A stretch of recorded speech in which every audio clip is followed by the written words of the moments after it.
The Velthari Empire, which had been the loudest voice calling for exile, faced unexpected consequences. Their outer colonies began to rebel, inspired by the example of humans, who had refused to accept their place at the bottom of the galactic order and in the great chamber of the Galactic Council. High Arbiter Velcross watched his carefully constructed narrative fall apart. For 300 years, Council had maintained its power by controlling who was considered civilized and who was considered dangerous. They had used fear of humanity to justify their own restrictions and regulations. Now that fear was turning into something else. Something that Velcross found far more threatening than anger or revenge. It was turning into admiration. Captain Park and his crew returned to their ship after 2 weeks on Kracia. Prime, the High Matriarch, came to see them off personally, something she had never done for any visitor in her 2 centuries of rule. "We were wrong about you," she said, her voice carrying across the docking bay. "My people were wrong. I hope someday you can forgive us." Park shook her hand one final time. "There's nothing to forgive, High Matriarch. Fear makes people do terrible things. What matters is what we do after we stop being afraid." As the Guardian departed Kracia Prime, Park received a message from Admiral Morrison. "Captain, your actions on Kracia Prime have changed everything. Half the galaxy is now questioning the exile vote. Keep doing what you're doing." Park smiled as he watched the stars stretch into lines around his ship. "That's the plan, Admiral. That's always been the plan." 10 years had passed since the day the Galactic Council voted to exile humanity from the stars. In that decade, the universe had changed more than it had in the previous 1,000 years. The Council still existed, but its power had faded like a dying star. Species that had once trembled at its commands now questioned its authority. Trade routes that had been controlled by ancient monopolies were now open to everyone. Technologies that had been hoarded by the powerful were now freely shared with any civilization that asked for help. And at the center of all this change stood humanity. The human republic had not conquered anyone. They had not demanded tribute or territory. They had not taken revenge on the species who had voted for their exile. Instead, they had done something that confused the galaxy far more than any military victory could have. They had simply been themselves. Human. Doctors traveled to worlds where disease had plagued populations for generations, bringing cures that they shared without cost.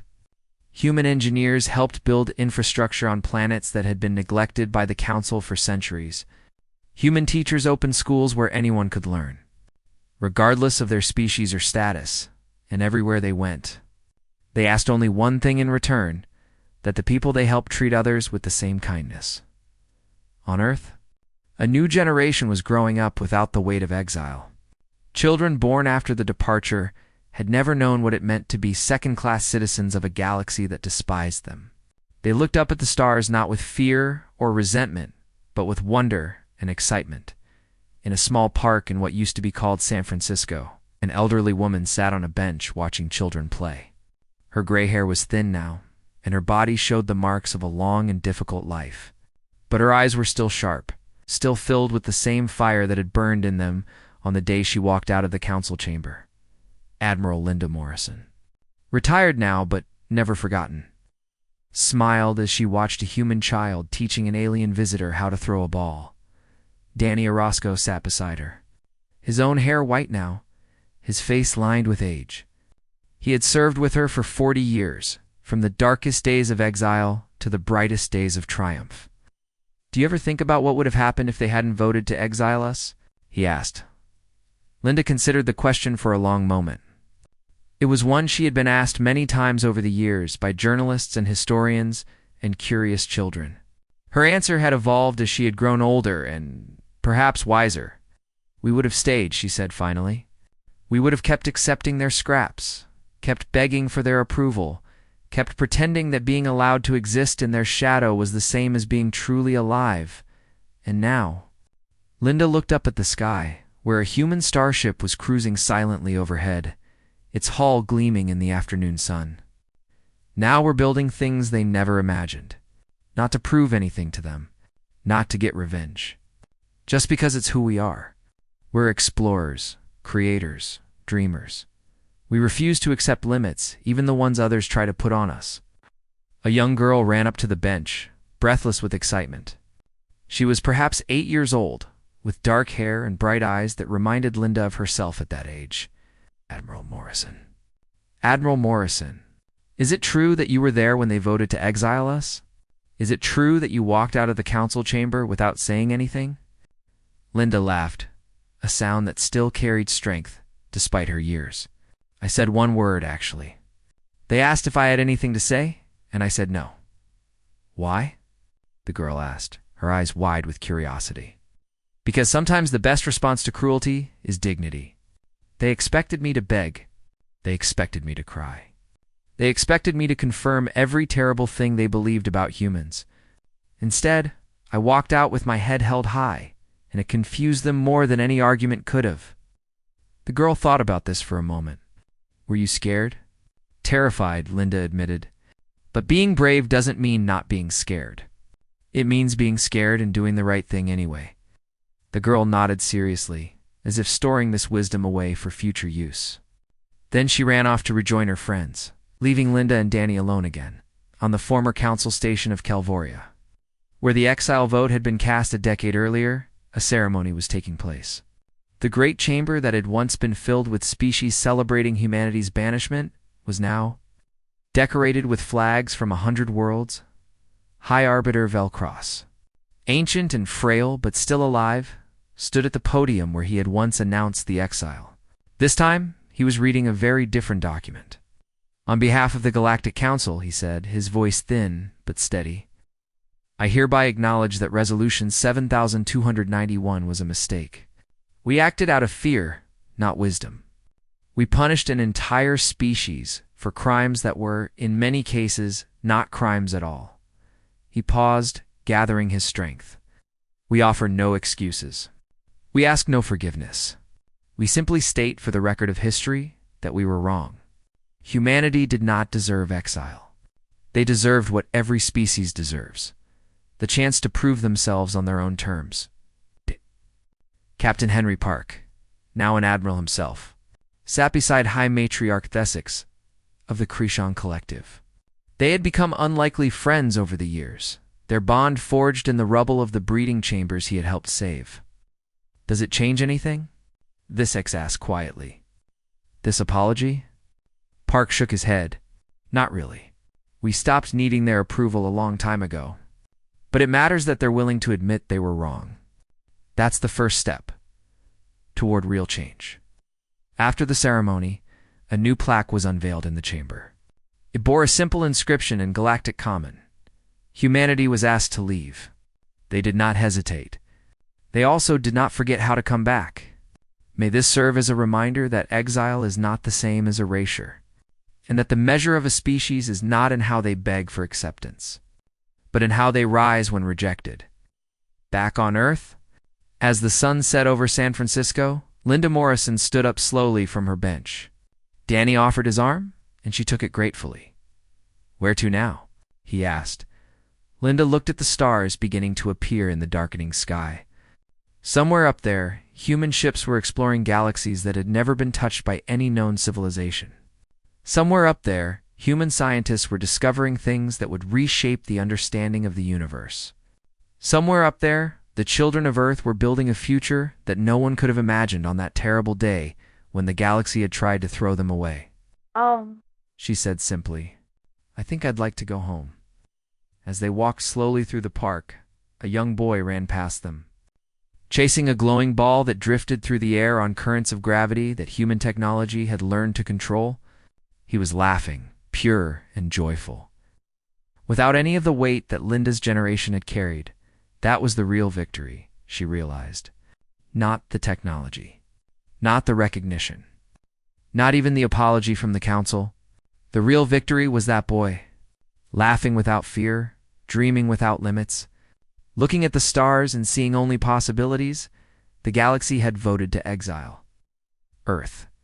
They had expected humanity to wither and die in the darkness. Instead, humans had built their own light, and in the end, it was not revenge that defined them.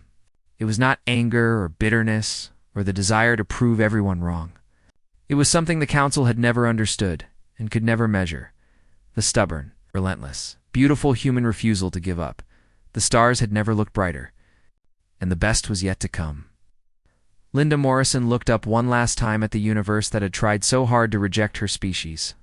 Then she smiled, squeezed Danny's arm, and walked toward the lights of home behind her.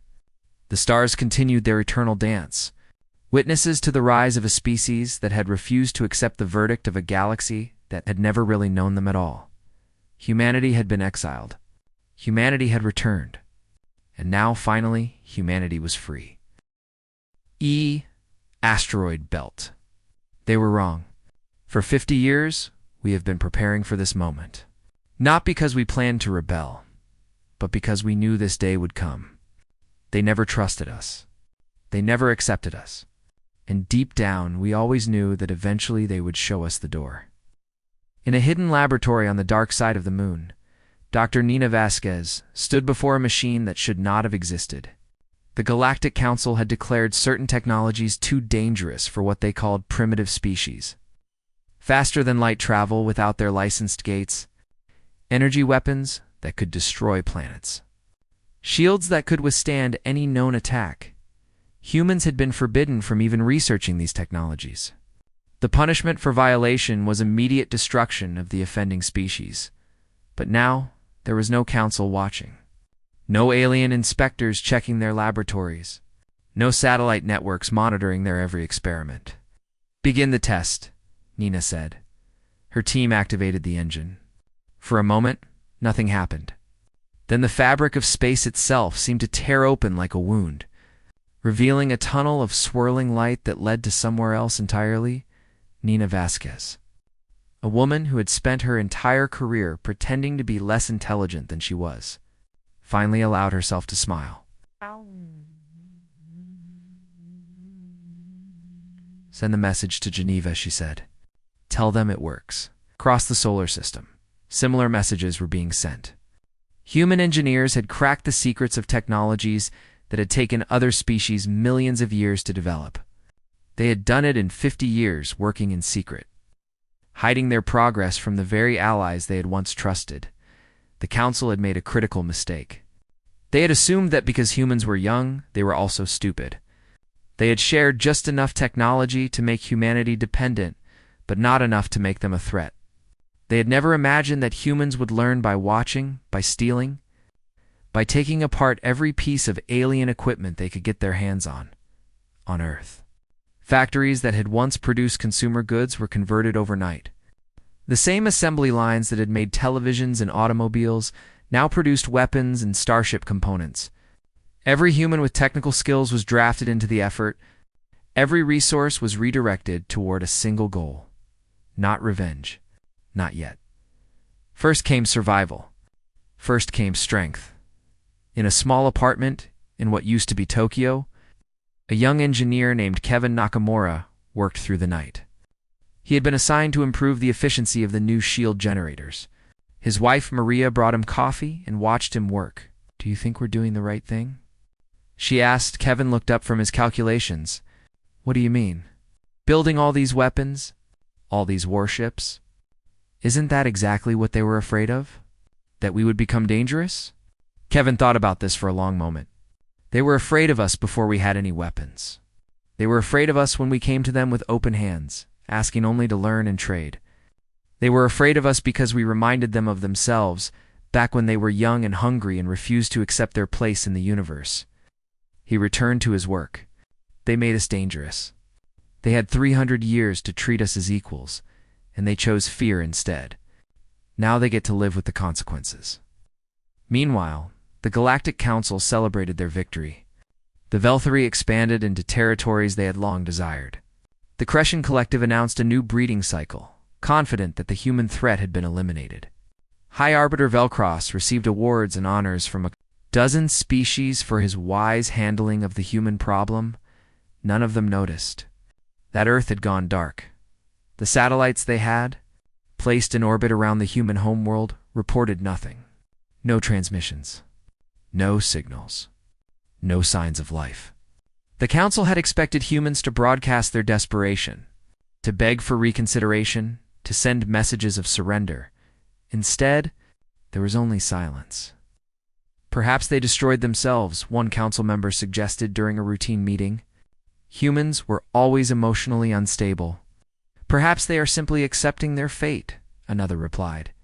Even animals know when they are beaten. Good riddance either way, a third added, and the room filled with laughter on Earth. In a bunker that the Council's satellites could not detect, President Cole watched a screen showing the first human warship to be completed since the exile. It was unlike anything the galaxy had ever seen, sleek and beautiful and bristling with weapons that the Council believed impossible. What shall we call it? An aide asked. President Cole thought of all the insults humans had endured, all the times they had been called primitive, dangerous, unworthy, all the doors that had been closed in their faces. Call it hope, he said finally, because that's what they tried to take from us. And that's exactly what we're going to give ourselves. The ship's lights came on, one by one, illuminating the darkness of the construction bay.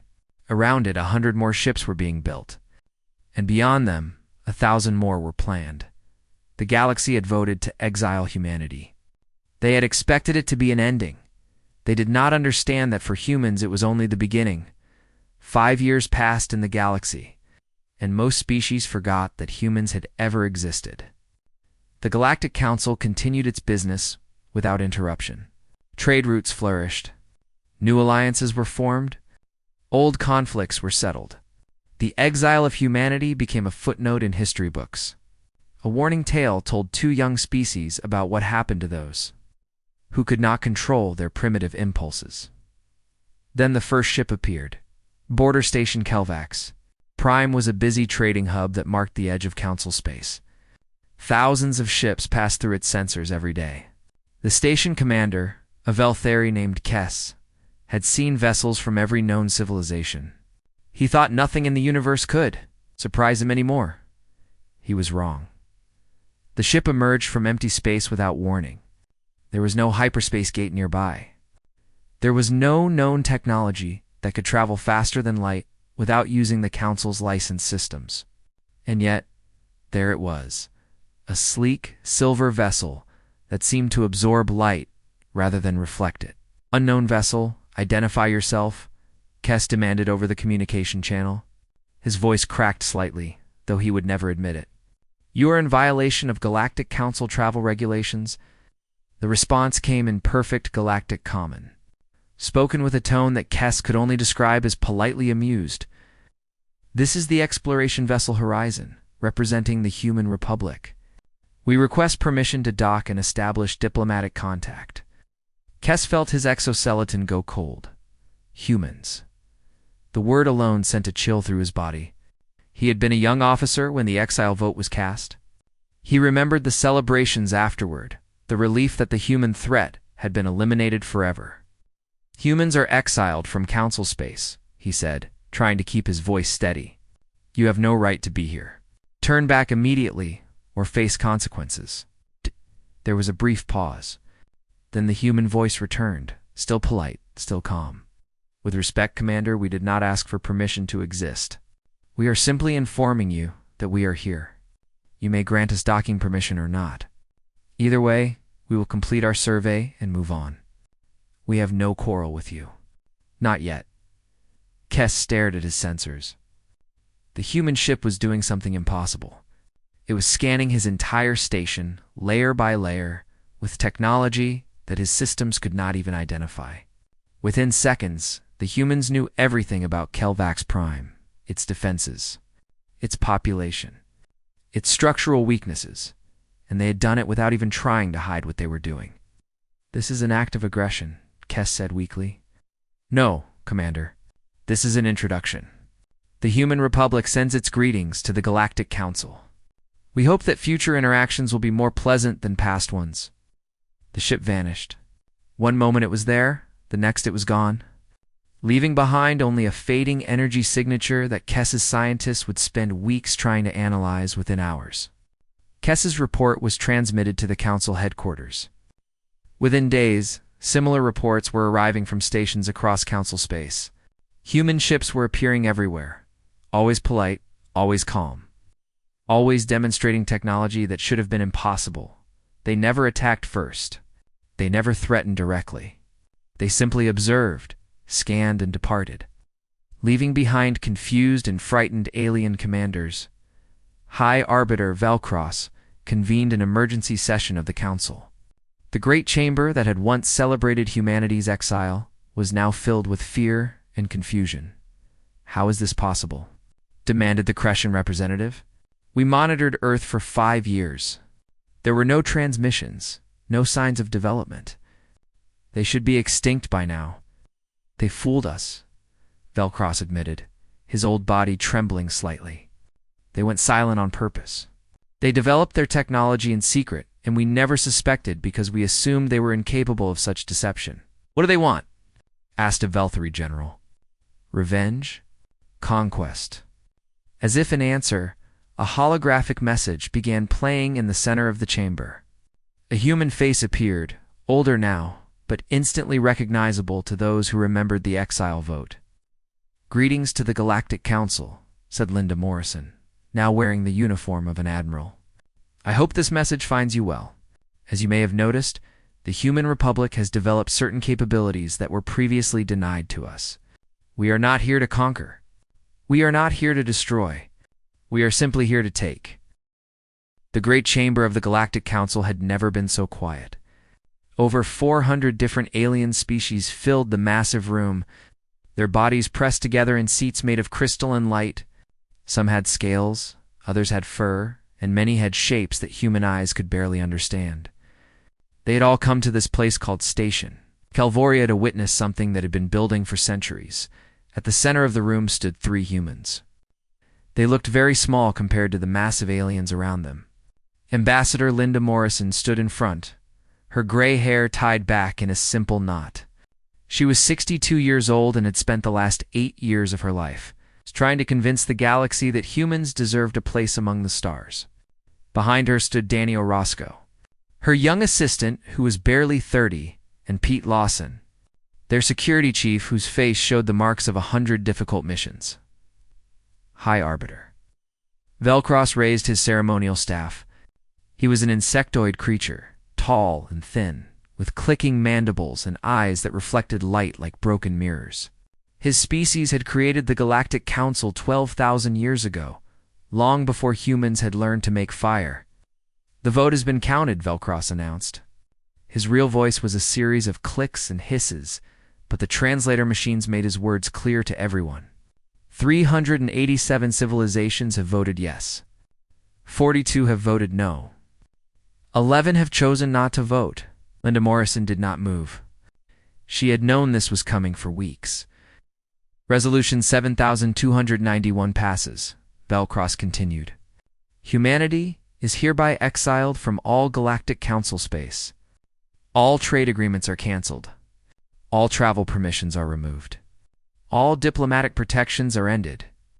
You have 90 standard cycles to remove every human from Council territory." The chamber erupted with sounds. Some aliens were cheering. Others were sighing with relief. The Velthari delegation, its colony world had been accidentally destroyed by a human mining company's engine test, were crying with happiness. The Crescent Collective, who blamed humans for a disease that had killed millions of their people after human tourists visited their planet, were clicking their approval. Linda turned to look at them all. These were the species she had spent years trying to befriend. She had learned their languages, studied their customs, and tried so hard to show them that humans meant no harm. And in the end, none of it had mattered. Ambassador Morrison, Velcross said, "Do you have anything to say on behalf of your species?" Linda thought about all the speeches she had prepared, all the arguments she had practiced, all the evidence she had gathered to prove that the accidents were not intentional, that humans were not the monsters the galaxy believed them to be. "No," she said simply. "I think the Council has made its position very clear." She turned and began walking toward the exit. Danny hurried after her, his face pale with shock. "Ambassador, we can't just leave," he whispered. "We have 90 days. We can appeal. We can negotiate. There must be something we can do." Linda did not stop walking. There is something we can do, Danny. We can go home. But everything we worked for, all those years of diplomacy, all the relationships we built, ... Linda finally stopped. She looked at her young assistant with eyes that held neither anger nor sadness. Instead, there was something else there. Something that looked almost like relief. Danny, let me tell you something about those relationships. In 300 years of contact with the galaxy, we have been treated like animals in a zoo. We accepted trade deals that kept us poor while making them rich. We allowed our ships to be searched at every checkpoint while their ships flew freely through our space. We watched our people die from diseases they could cure in an hour, but refused to share the medicine for. She began walking again, and we smiled. We said, "Thank you." We begged for scraps at their table and pretended we were grateful. They reached the exit of the chamber. 2 alien guards stepped aside to let them pass. Linda noticed that they would not even look at her. "The galaxy has been afraid of us since the day we made first contact," Linda said. "Do you know why? Not because we threatened them. Not because we attacked them. They were afraid because we reminded them of themselves. We were ambitious. We were hungry. We refused to accept our place at the bottom of their order." They walked through the corridors of Station Calvoria. Alien merchants closed their shops as they approached. Alien children were pulled away by their parents. Everywhere they went, the message was the same. "You are not welcome here. You never were." Danny's communication device beeped. "Ambassador Geneva is asking for your report. They want to know what happened." Linda took the device from him. "Get me a secure line to President Cole." While Danny worked on the connection, Pete Lawson finally spoke. He had been silent throughout the entire council session. "You knew this was going to happen, didn't you, ma'am?" Linda nodded. "I knew it was possible. The signs have been there for years. Too many accidents that were blamed on us. Too many diseases that started after humans visited. Too many convenient excuses to fear us." "Some of those accidents were real," Pete said quietly. "Some of them were, and we paid for them. We paid with money, with territory, with blood, but it was never going to be enough. They didn't exile us because of what we did, Pete. They exiled us because of what we might become." The communication device crackled to life. President Marcus Cole's voice came through, tired and worried. "Linda, I've been watching the feed. It's done then?" "It's done, sir. 90 days to remove all humans from council space." Oh. There was a long pause. "How do you feel?" Linda looked out a window at the stars. Somewhere out there was Earth. Somewhere out there was home. For 3 centuries, humanity had begged for acceptance from species who would never see them as equals. They had crawled when they should have walked. They had whispered when they should have shouted. "I feel free, sir," she said finally. "For the first time in my life, I feel completely free." "The council thinks this is the end of us," President Cole said. "They think we'll crawl into a corner and die. Let them think that." Linda smiled, and it was not a kind smile. It was the smile of someone who had been holding back for far too long. Let them think whatever they want. In 90 days, we'll be gone from their precious space. And then we can finally stop pretending. Stop pretending what? Stop pretending that we needed them more than they needed us. Stop pretending that we were the weak ones. Stop pretending that exile is a punishment instead of a gift. She ended the call and handed the device back to Danny. Her young assistant was staring at her with new eyes, as if seeing her for the first time. "Ambassador, what are we going to do?" Linda Morrison looked at the stars one more time. Out there, beyond the reach of the Galactic Council, beyond the borders of their precious protected space, there was an entire universe waiting to be explored. "We're going to do what humans have always done, Danny. We're going to survive. We're going to adapt. And someday, when they've forgotten all about us, we're going to come back." She began walking toward their ship, leaving behind 300 years of humiliation with every step. And when we do, the galaxy is going to remember why they were so afraid of us in the first place. The 90 days passed faster than anyone expected. Human ships departed from every corner of council space in long, silent lines. Freighters packed with families and their belongings, Research vessels carrying scientists and their work. Military ships that had once protected human interests now served as escorts for the great. Migration home. The aliens watched them go with a mixture of relief and confusion. They had expected protests. They had expected violence. They had prepared their security forces for riots and resistance. Instead, the humans simply packed their bags, said polite goodbyes to neighbors who had voted to exile them, and left. On Station Kelvoria, a Velthari merchant named Threx watched the last human transport depart from the docking bay. He had sold goods to humans for 20 years. They had always paid on time. They had always been friendly, and yet he had voted for exile because everyone else had. And because it seemed like the safe thing to do now. Watching their ships disappear into the darkness, he felt something strange in his stomach. It might have been guilt, or it might have been fear. Back on Earth, the mood was different. In an underground bunker beneath what used to be called Switzerland, the leaders of humanity's surviving nations gathered around a massive table.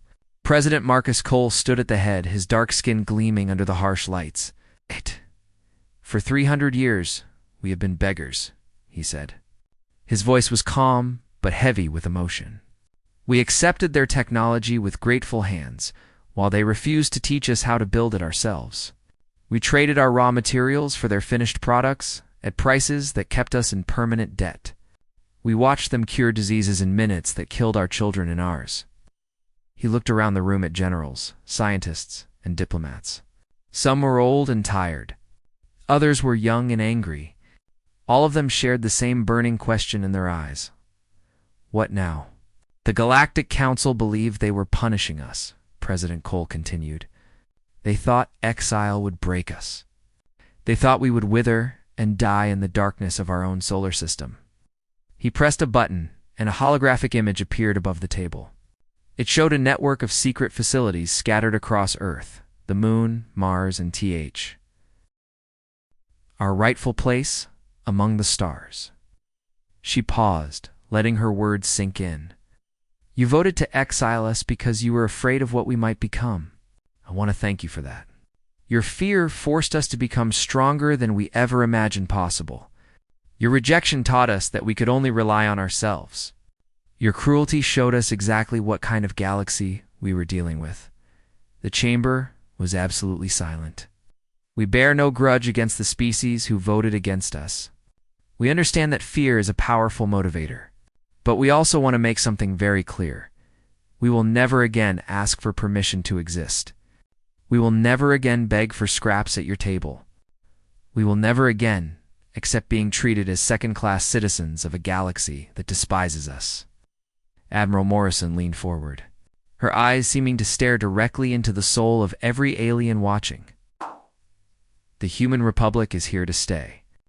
You can choose to work with us as equals, or you can choose to oppose us as enemies. But you cannot choose to ignore us. Not anymore. Not ever again. The message ended. For a long moment, no one spoke. Then chaos erupted. Some council members demanded immediate military action.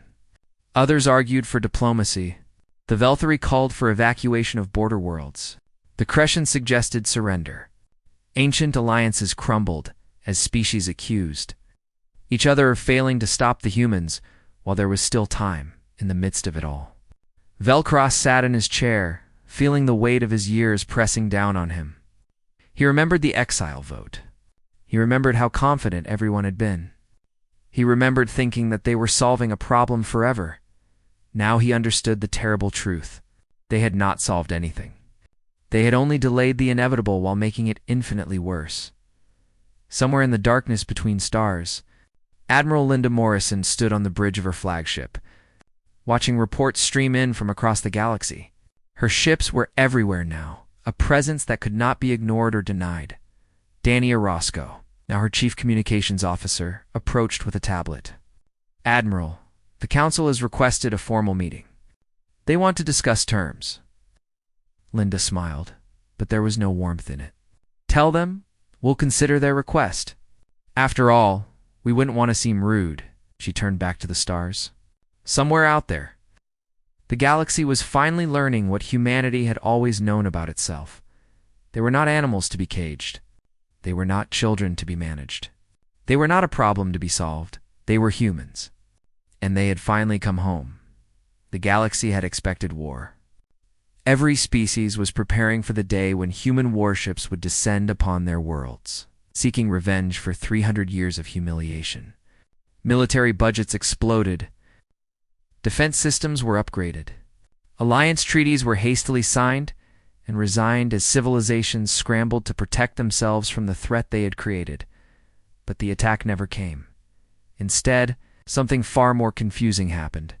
Human ships began appearing not with weapons ready, but with cargo holds full of goods. They offered trade deals that were actually fair. They shared technologies that the Council had kept restricted for millennia. They treated every species they encountered with respect and courtesy. Regardless of how that species had voted during the exile, the first civilization to truly understand what humanity had become was, ironically, the Crescent Collective. Crescia. Prime was a world of vast underground caverns, where the insectoid Crescent people had lived for millions of years.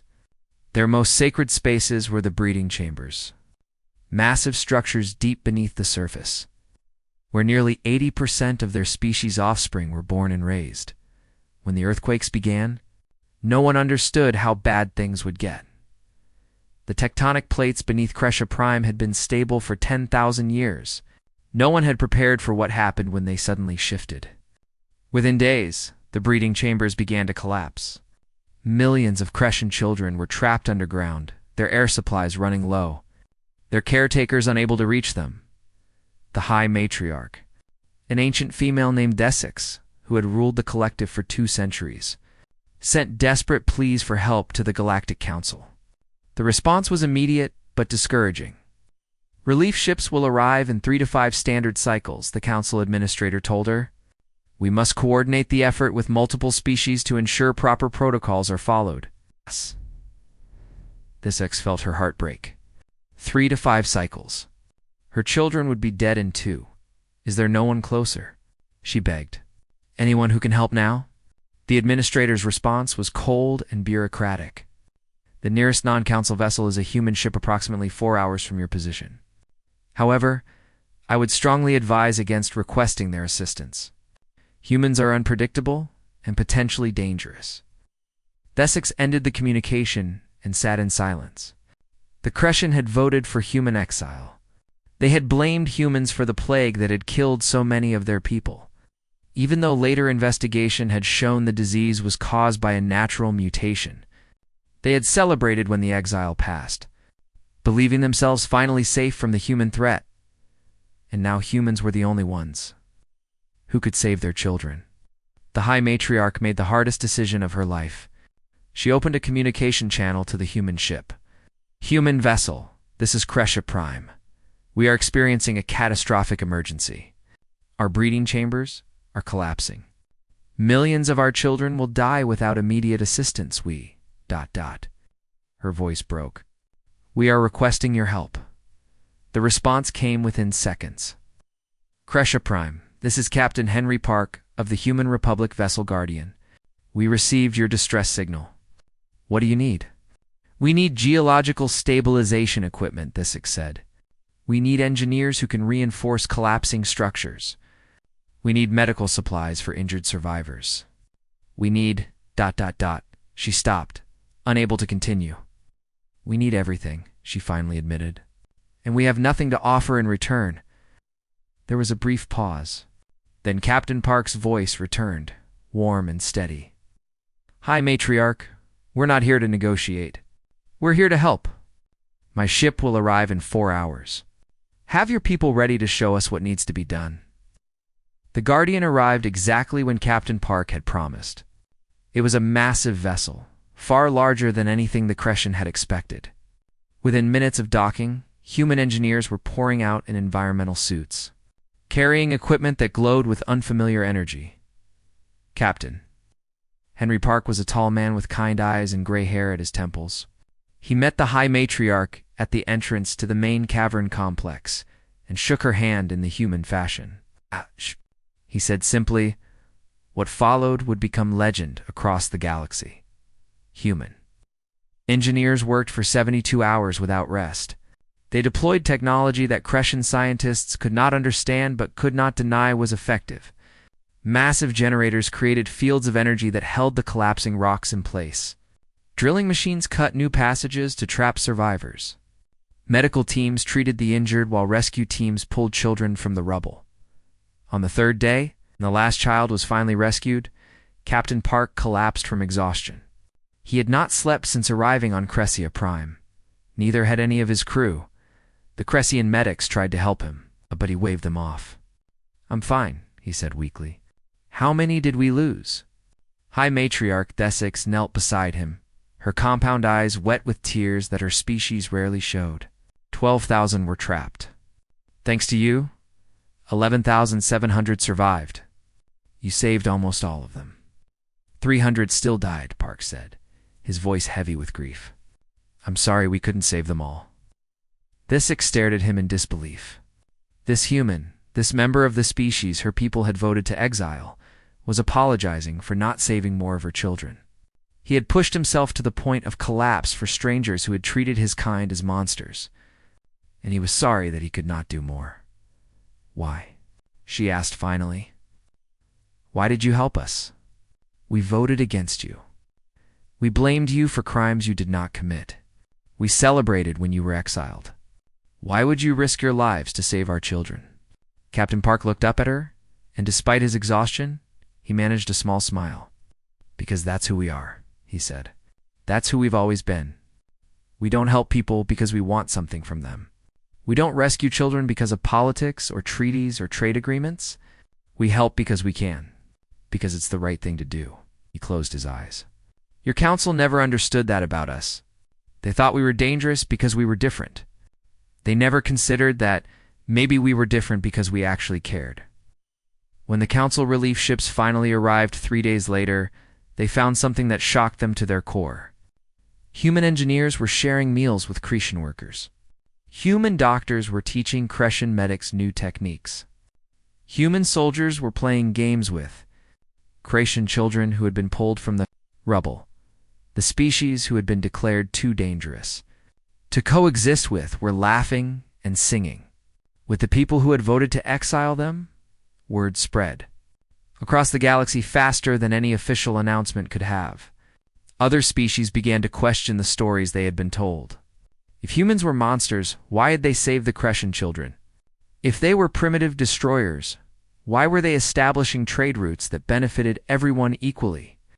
If they were dangerous animals, why did they refuse payment for their rescue efforts?